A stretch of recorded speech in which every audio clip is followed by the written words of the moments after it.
In the early hours of October 13th, 2018, a teenage girl vanished from a quiet Nevada neighborhood. She didn't run away, she didn't leave a note, and she didn't pack a bag. She walked out of her front door and was never ever seen again. And what makes this case so unsettling isn't just that she disappeared, it's that people were with her right up until the moment that she didn't exist anymore. It's midnight somewhere, and tonight I have a story for you.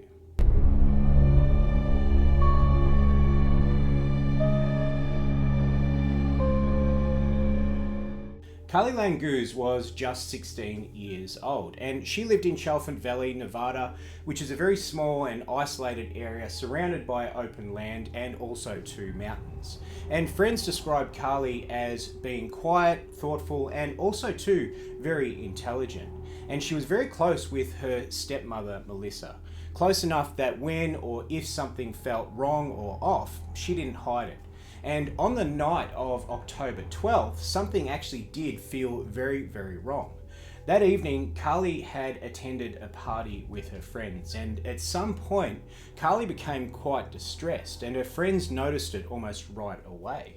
Karlie told her friends that she was feeling a little bit off, and that deep down in her stomach, she felt like something really, really bad was about to happen. And this feeling was so bad for Karlie that she asked to go home. So Melissa, her stepmom, drove out to pick Karlie up from the party. And from the moment that Karlie got into the car, it was very, very clear to Melissa that this wasn't just teenage moodiness. Karlie was genuinely frightened and scared out of her mind. She was shaking, she was paranoid, and she kept saying that she was scared, but she couldn't quite explain why. And on the drive home, she actually said something that was very, very chilling, and that was that she believed somebody was trying to kill her.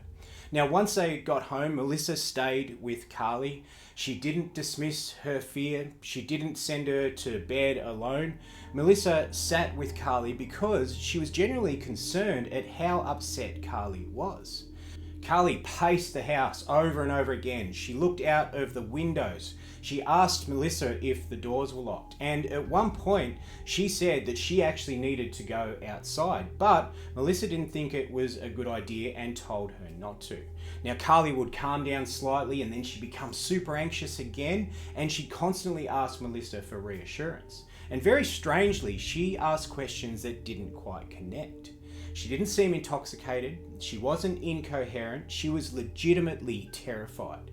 Now, eventually at around 7:30 a.m. in the morning, Karlie stepped outside, and Melissa believed that she was standing in the yard, so she followed after her a little while after. But when Melissa got outside, Karlie was completely gone. Now, when Karlie left the house, she was wearing black leggings, a white t-shirt, and her Vans sneakers. She didn't have her phone with her, she didn't have any money, and she didn't have a jacket with her. Just the clothes that she'd been sleeping in the night before. So, searches began almost immediately. Dogs were brought in, helicopters searched the surrounding land, and volunteers combed the desert and the mountains. But something didn't make any sense at all. There were no tracks, there was no trail, and there was no direction. Karlie had vanished from a place where a disappearance should have been noticed. Now, Karlie didn't leave during an argument, she didn't sneak out, she didn't plan anything, she was just scared out of her mind, and she was asking for help. So why would she suddenly leave her safety behind? Why walk off into nowhere, without any supplies and without any direction? And if something happened to her outside, why was there no trace of Karlie? Some believe that Karlie experienced a mental health crisis. Others suggest intoxication, but those explanations don't account for her clarity, her fear, and also too, her repeated pleas for safety. And they don't explain how somebody disappears so completely from such a small window of time.